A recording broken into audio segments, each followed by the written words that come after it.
Olá, galera do oitavo ano, tudo bem com vocês?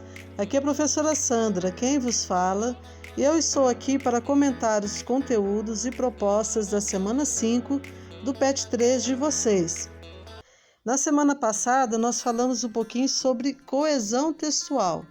Então, a relação entre os elementos de um texto que garante a organização nas orações, nos períodos e nos parágrafos, ou seja, em sua organização interna, dá-se o nome de coesão.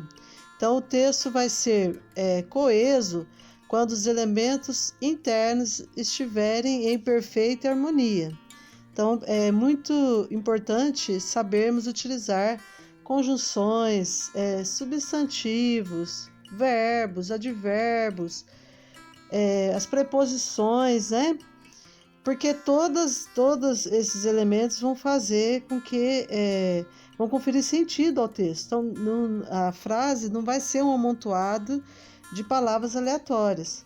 Todos os elementos que compõem uma frase são necessários para formar essa coesão, né? O texto é um tecido, né? Então, ele tem que ser bem amarradinho para que ele transmita uma informação de qualidade, que a pessoa possa entender, né? Mas o que faz um texto ter sentido? Então, na coesão, quando a gente fala em coesão, a gente está falando de estrutura interna, né? Estamos falando da maneira como as palavras são organizadas na frase, no parágrafo, no período, para passar uma informação. Agora, quando a gente fala em sentido, nós já vamos falar em coerência. Então, a coerência vai ser a integração entre os elementos de amarração interna do texto, ou seja, os mecanismos de coesão e informações ligadas ao contexto. Então, se a coesão é a microestrutura, é o esqueleto do meu texto, a coerência vai ser a macroestrutura, diz respeito à lógica, a essa relação do texto que foi produzido com o mundo, né? Então, existem frases coesas que podem não ser coerentes. Por exemplo, eu digo assim: as ruas estão molhadas porque não choveu. Então, nós temos aí duas orações, né? As ruas estão molhadas é a primeira, porque não choveu é a segunda, e pela conjunção porque nós sabemos que existe uma relação de causa e efeito. Então, porque não choveu seria o efeito. E a causa, né? As ruas estão molhadas. Só que pelo conhecimento de mundo que nós temos, a frase está incoerente. Então, as ruas estão molhadas porque não choveu. Então, pelo nosso conhecimento de mundo, pela lógica, está incorreto. Para eu consertar essa frase, eu poderia escrever assim: a relação entre os dois períodos deveria ser outra, né? Então, eu poderia escrever assim: as ruas estão molhadas porque choveu. Tirando esse não, eu tiraria a incoerência. Ou, as ruas estão molhadas, mas não choveu. Aí eu troquei o porquê, que é uma conjunção causal, pelo mas, que é uma conjunção adversativa. Aí sim, o sentido seria mantido e a frase seria ao mesmo tempo coesa e coerente, tá? Então, simplesmente nós termos um texto bem escrito, coeso, bem articulado, não significa que o meu texto vai ser coerente. Então, a coerência, que é a macroestrutura, está relacionada ao campo das ideias, ao campo da lógica, né? E essa integração entre os mecanismos de organização interna, que é a coerência, e os elementos discursivos, tornam o texto uma unidade global, uma unidade única de sentido, ou seja, conferem sua coerência. Então, um texto bem amarrado, que esteja bem ligado à lógica, que as suas ideias estejam bem encadeadas, ele vai ser ao mesmo tempo coeso e coerente.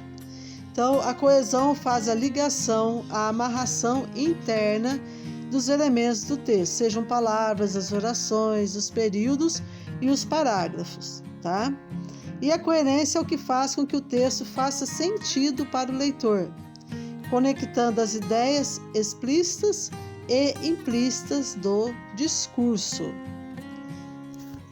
Bom, e aqui nós temos os elementos que conferem coerência ao texto. Existem vários tipos de coerência. Uma coerência semântica, que é a coerência de sentido, uma coerência sintática relacionada aos elementos, as funções sintáticas dentro da frase, estilística, a maneira como se escreve, pragmática, dependendo daquilo que você acredita, temática, relacionada aos temas, aquilo que se pretende discutir, e também uma coerência genérica, né? Porém, o que determina um texto coerente é o encadeamento das ideias dentro da estrutura. Então, é preciso eliminar ambiguidades. Ambiguidade, gente, são duplo sentido.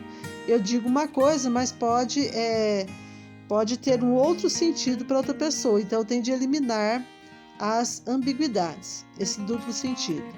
Usar os conectivos corretamente, a gente precisa conhecer os sentidos dos conectivos para utilizá-los. Evitar contradições, eu não posso afirmar uma coisa e em seguida negar.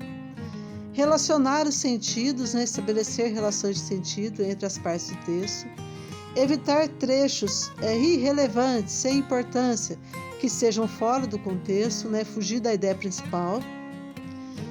Atentar-se à sequência da escrita, não se deve escrever algo e não rever, É preciso que a gente reveja os nossos textos para que a gente possa corrigir possíveis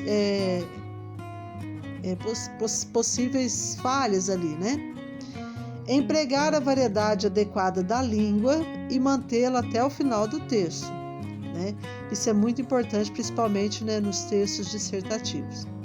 Seguir o gênero textual proposto do início ao fim. Então, que gênero que eu estou escrevendo? Então, eu tenho de atentar a isso e manter, Eu vou escrever da maneira como é esse gênero, do começo ao fim. Pois bem, e aqui nós temos algumas atividades. Observe que o texto, gente, ele traz algumas palavras em negritos, Negrito, ou seja, elas estão em evidência. Então, leia o trecho a seguir e responda as questões abaixo. Para mim, livro é vida. Desde que eu era muito pequena, os livros me deram casa e comida. Foi assim, eu brincava de construtora, livro era tijolo, em pé fazia parede, deitado fazia degrau de escada, inclinado encostava no outro e fazia telhado. E quando a casinha ficava pronta e me espremia lá dentro para brincar de morar em livro. E quando a casinha ficava pronta, eu me espremia lá dentro para brincar de morar em livro. De casa em casa eu fui descobrindo o mundo, de tanto olhar para as paredes. Primeiro olhando desenhos, depois decifrando palavras. Fui crescendo e derrubei telhados com a cabeça, mas fui pegando intimidade com as palavras. E quanto mais íntimas a gente ficava, menos eu ia me lembrando de consertar o telhado ou de construir novas casas. Então aqui nós temos o texto, E nós vamos ter algumas questões relacionadas.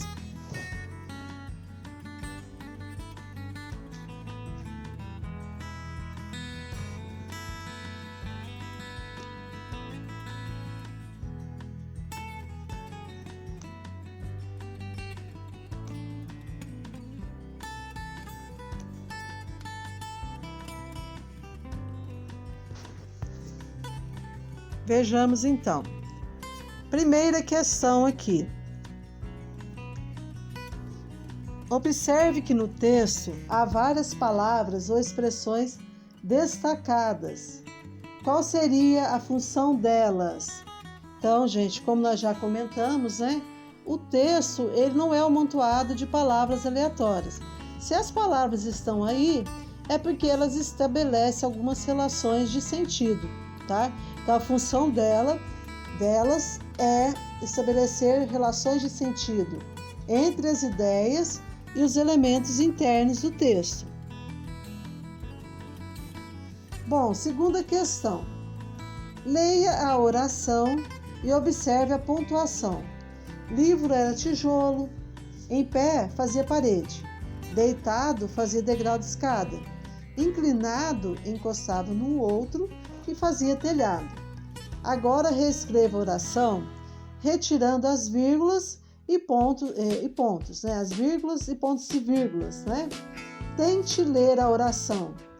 Então, vocês retirem todas retire a pontuação toda e vejam como ficou. Então, livro é tijolo, em pé fazia parede, deitado fazia degrau de escada, inclinado encostava no outro e fazia telhado. A oração continuou com sentido? Justifique.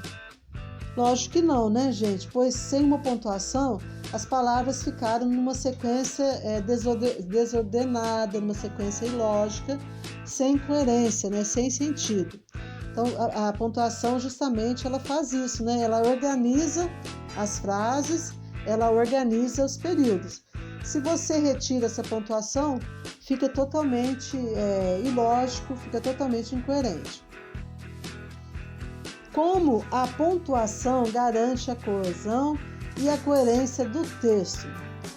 Então, quando a gente coloca essas pausas, né, vai reforçar a função e o sentido de cada palavra, né, deixando bem claro que tudo que se referia ao termo livro, né, deixando claro que tudo se referia ao termo livro, né, citado no início do período.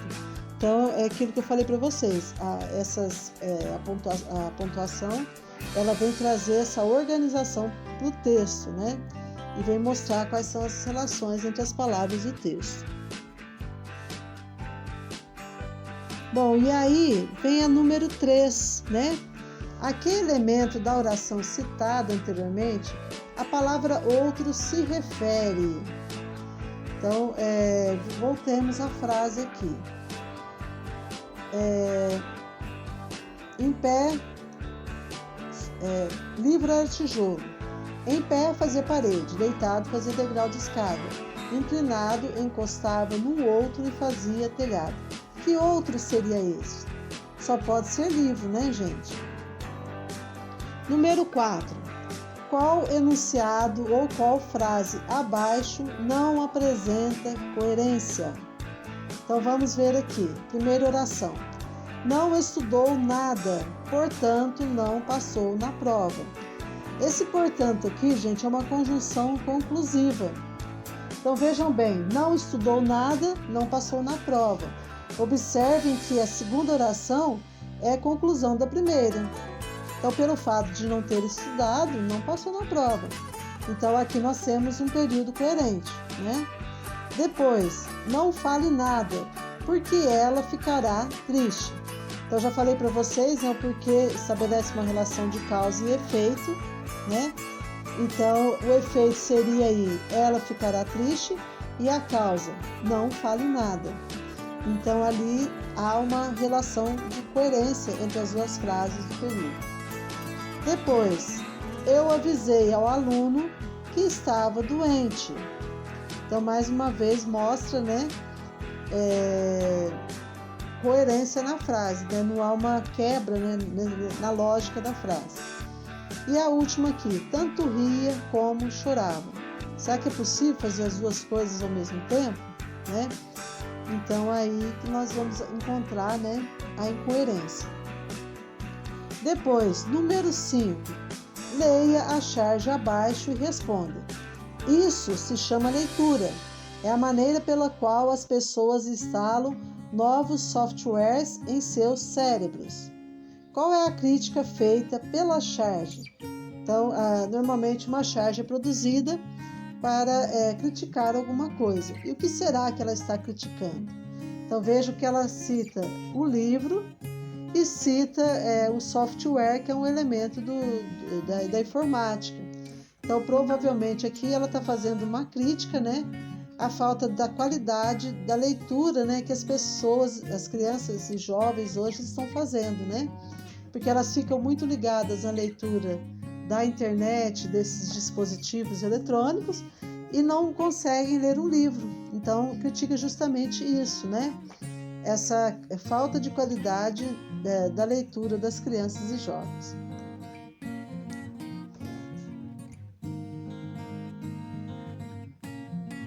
Então, aqui nós temos a charge. Depois, letra B, com o que a professora compara os novos softwares, né? O que seria o software? Então, olha só, ela fala, né, que a leitura é a maneira pela qual as pessoas instalam novos softwares, né, em seus cérebros. Quando a gente lê, pessoal, a gente adquire o quê? O que a gente leva para o nosso cérebro? A gente leva conhecimento. Então, esses novos softwares seriam os conhecimentos, né, que são adquiridos por meio da leitura. E depois nós temos a última aqui. Qual é a função do pronome isso a que ele se refere? Então, ela vem aqui, ó. Isso se chama leitura. É a maneira pela qual as pessoas instalam novos softwares em seus cérebros. Então, qual que seria a função desse pronome? Indicar o conteúdo do livro que o menino está segurando. Refere-se à leitura, né? Então, a função seria indicar o conteúdo do livro e ele se refere à leitura. Bem, pessoal, essas foram os conteúdos e propostas da semana 5 do PET 3 de vocês. Eu espero que vocês tenham me compreendido. Se ficou alguma dúvida, vocês podem me acessar pelo chat Conexão Escola ou por meio da especialista. A vocês eu deixo uma mensagem. Eu sei que vou. Insisto na caminhada. O que não dá é para ficar parado. Se amanhã o que eu sonhei não for bem aquilo, eu tiro um arco-íris da cartola e refaço, colo, pinto e bordo, porque a força de dentro é maior que todo o mal que existe no mundo, maior que todos os ventos. Então, pessoal, tenham uma boa semana, bons estudos e fiquem todos com Deus. Um abraço e até o próximo vídeo.